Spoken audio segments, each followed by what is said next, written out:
ازيكم عاملين ايه؟ يا رب تكونوا بخير. حلقة جديدة نتكلم فيها بقى عن الانتقالات، وهنتكلم النهارده عن انتقالات كلها تمت. مفيش اي بقى يعني مش هنتكلم عن اخبار او كده، لا، هنتكلم عن صفقات كلها تمت، كلها حصلت خلاص.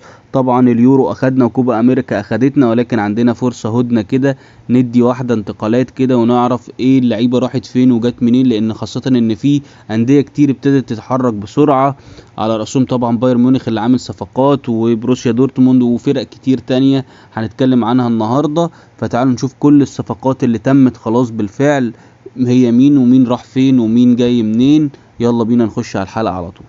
نبتدي بقى من الصفقة اللي كان عليها العين، وكان في أندية كتير عايزة اللاعب ده، ولكن بايرن ميونخ قدرت ان هي تخطفه من كريستال بالاس، وهو أوليسيه.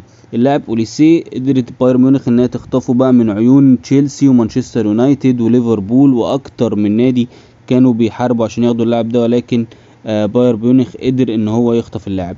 عندك كمان سعيد بن رحمة من وست هام راح ليون. لاعب طبعا سعيد بن رحمة لاعب مهم جدا، كان في وست هام وكان بيأدي، ولكن ابتدى ان هو يعني رجله تخف كده شوية، فيروح ليون كده يفوق ويرجع تاني للأجواء للمباريات. عندك برضو دوجلاس لويز لاعب استون فيلا رايح كده يوفنتوس، ودي صفقة يعني انتقال من نادي لنادي على فكرة يا جماعة، مش ده قصاد ده، لان شفنا كام لعيب كده صغيرين راحوا من يوفنتوس لاستون فيلا، يعني زي تصفية حسابات كده. ولكن دوجلاس لويز لاعب من اللاعبين المهمين جدا، شفناه طبعا مع منتخب كمان البرازيل، ولكن بيروح يوفنتوس، فدي صفقة برضو مهمة جدا لنادي يوفنتوس.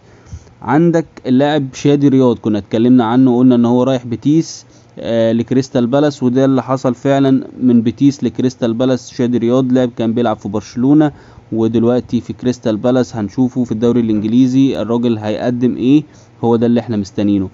أليكس جارسيا من جيرونا، اتكلمنا عن الصفقة دي برضه قبل كده وقلنا ان هو رايح ليفركوزن، بالفعل الصفقة تمت.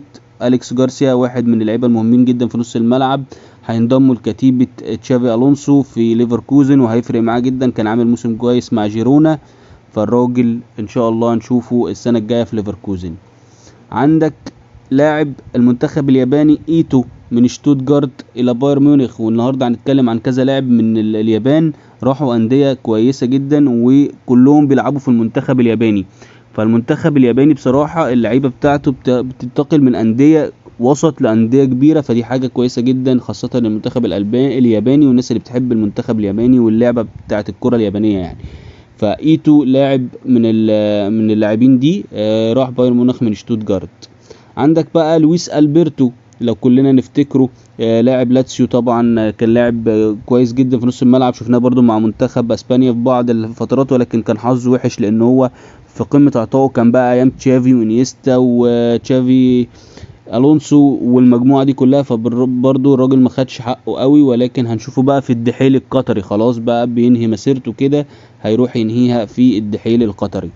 عندك سافونوف حارس هيروح بقى من نادي كراسندور الى باريس سان جيرمان، ده بدل كيلور نافاس كده، حاجه ايه كده نمشي بيها الدنيا، تبقى ورا دوناروما كده وندي بقى دوناروما كل المطوشه بقى ونريح دماغنا. عندك فلاديمير انتون من شتوتجارت برضو لبروسيا دورتموند. بروسيا دورتموند برضو عامله كام صفقه كده وطلعت كام لاعب وخدت كام لاعب، وفي كلام كتير بقى هنتكلم عنه في الحلقات التانية، ولكن الحلقه دي بتاعت الصفقات اللي تمت خلاص بالفعل زي ما قلنا، ما فيهاش بقى ايه مين ممكن يروح مين لسه في كلام، والكلام ده نعمل حلقه تانية ان شاء الله فيها الموضوع ده. ولكن الحلقه دي بتاعت الصفقات اللي خلاص، يعني كل اللي احنا بنقوله ده صفقات تمت مفيش فيها كلام. استيفاو ده من بالميراس، لاعب لسه صغير لتشيلسي، لاعب كده لسه صغير برازيلي، هنشوفه كده في الدوري الانجليزي كده ايه بيخطف شويه دقايق، الراجل عامل مع بالميراس اداء كويس مش وحش. فصفقه كويسه لتشيلسي، ابتدوا ان هم يفكروا في الناشئين بتوع البرازيل زي ريال مدريد والكلام ده، ويمكن نشوف حاجه كويسه من اللاعب دوت.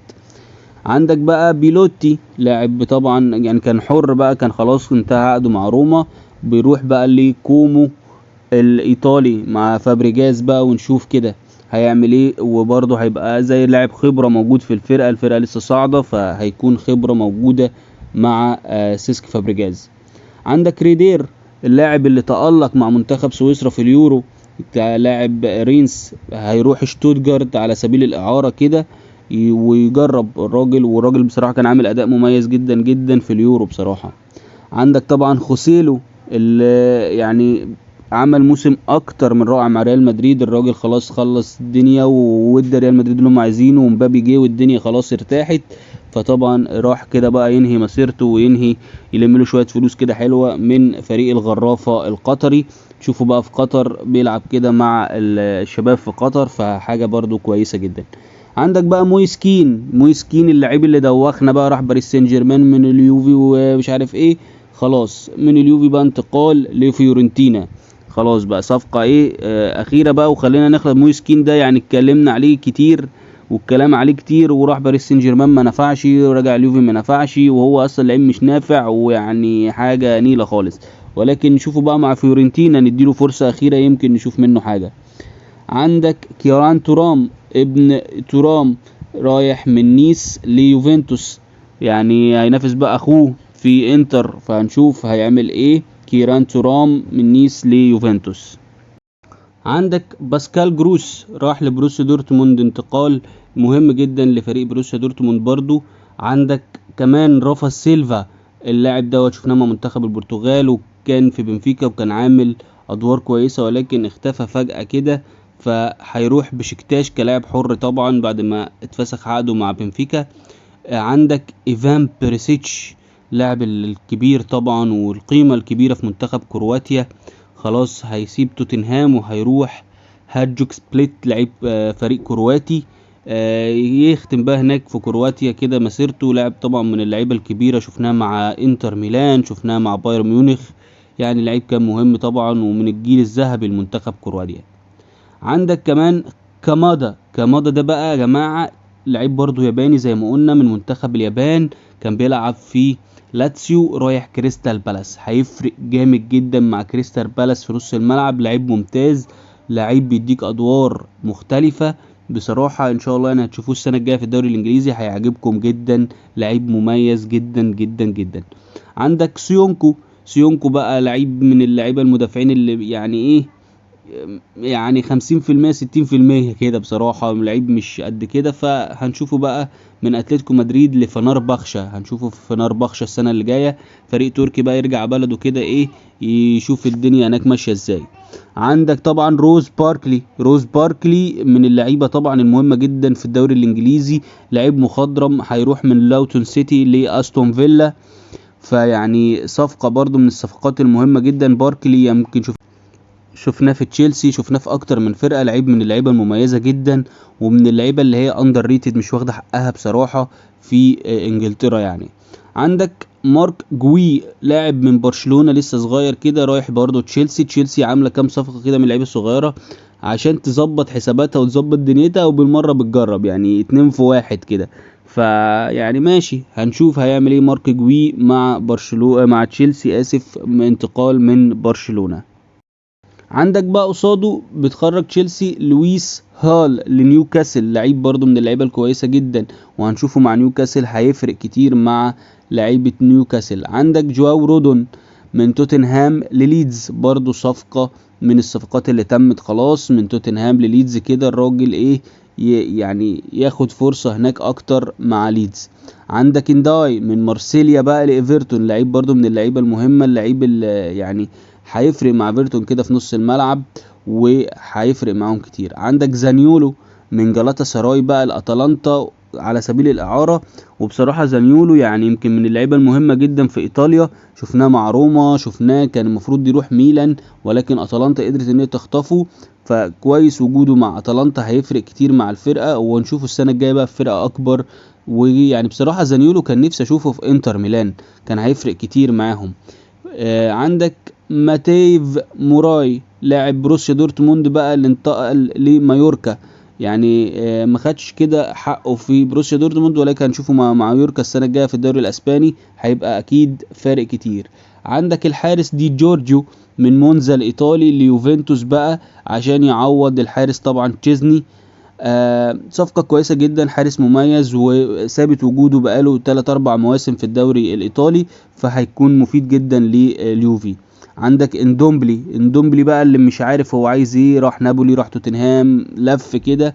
هنشوفه في نيس الفرنسي، يمكن يفرق معاهم، يرجع كده بلده، يقعد كده في فرنسا، يعيش شوية كده ويسترجع بقى ذكريات اللعب. يعني بصراحة اندومبلي كان لعيب مميز في بعض الفترات في الموسم طبعا بتاع نابولي، كان عامل موسم كبير. ولكن هنشوف الراجل.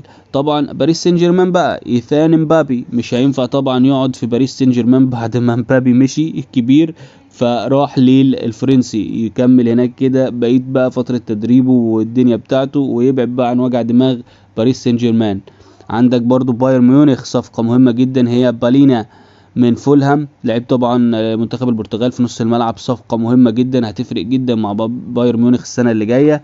صفقة من الصفقات يعني القوية جدا، وبايرن ميونخ اتحرك بسرعة السنة دي، خلص صفقتين مهمين جدا وتقال تقال تقال تقال يعني. عندك طبعا زيلينسكي لاعب نابولي ولكن في انتقال حر هيروح انتر ميلان، والصفقة دي صفقة حلوة جدا لانتر ميلان، لعيب في نص الملعب هيديك الافادة، هيفرق معاك، هيديك الادفانتج. وانتر يعني بيحب الصفقات دي، بيحب الصفقات دي. شفنا كلاسن السنة اللي فاتت من اياكس، الراجل ما لعبش كتير ولكن كان وجوده مهم، كان وجوده في بعض الفترات مهم للفرقة. زيلينسكي اعتقد ان هو هيكون فارق اكتر مع فرقة انتر، وهيكون ليه وجود اكتر كمان مع انتر، خاصة ان في كلام بقى هنتكلم برضو في حلقة تانية زي ما قلنا عن هكان انه ممكن يسيب الانتر ويمشي ويروح فرقة معينة، هنسيبها بقى للحلقة اللي جاية نقول كل التفاصيل دي ان شاء الله. عندك بقى اسانو، لعيب تاني من اليابان ومن منتخب اليابان، مهاجم في منتخب اليابان، بيلعب ناحية اليمين، الراجل جناح يمين وبيلعب ساعات مهاجم صريح. اسانو من بوخم الى مايوركا، برضو هيشوفوا السنة الجاية في الدوري الاسباني، هيفرق اكيد. عندك رافا ميرين من ريال مدريد لنابولي، شفنا رافا ميرين شفناه كده بيطلع اعارات كتير ولكن رايح لنابولي، نشوف برضو هناك الدنيا ماشية ازاي مع رافا ميرين، لعيب من يعني ناشئين ريال مدريد. عندك سابيتزولا، لعيب من اهم اللعيبه اللي كانت موجوده مع ايطاليا، وكان مع روما موجود الراجل، ولكن بعد الاصابه الدنيا معاه باظت خالص، ففي انتقال حر كده هنشوفه في نابولي، ونشوف ان هو يرجع لمستواه مره تانية ان شاء الله، لانه من اللعيبه المهمه جدا. عندك بقى الحارس جوزيبي مارتينيز من جنوة الى انتر، صفقة برضو من الصفقات المهمة جدا، حارس كده يكون بديل ليان سومر، ويبتدي ان هو ياخد الخبرة ليحل محل يان سومر بعد كده. برضو عامل موسم كويس جدا مع جنوة، لعيب من اللعيبة الكويسة جدا. واخر صفقة معانا تمت برضو خلاص هي ادريان، الحارس طبعا من ليفربول الى ريال بيتيس. برضو طبعا خد وقته مع ليفربول، خلاص الراجل كده مشكورا، يروح بقى ريال بيتيس كده الدوري الاسباني، يريح وينهي مسيرته هناك. فادريان من اللعيبه طبعا المميزه ومن الحراس المميزه، وهيفيد ريال بيتيس جدا بخبرته الموجوده. ودي كده يا جماعه كانت صفقات وانتقالات تمت كلها بالفعل، كلها خلاص موجوده، الناس دي كلها راحت الانديه اللي قلنا عليها. ويعني كانت حلقه خفيفه كده ما بين حلقات اليورو وكوبا امريكا. يا رب تكون الحلقة عجبتكم، يا رب نكون كده يعني ايه جبنا لكم اهم الصفقات اللي حصلت لحد دلوقتي، وان شاء الله انتظروا بقى حلقة تانية زي ما بقول لكم هنتكلم فيها بقى عن الاخبار، مين ممكن يروح فين، مين اللعيبة طبعا الاندية عينيها عليها والكلام ده كله، هنعمل ليها حلقة تانية خاصة. بشكركم جدا وسلام.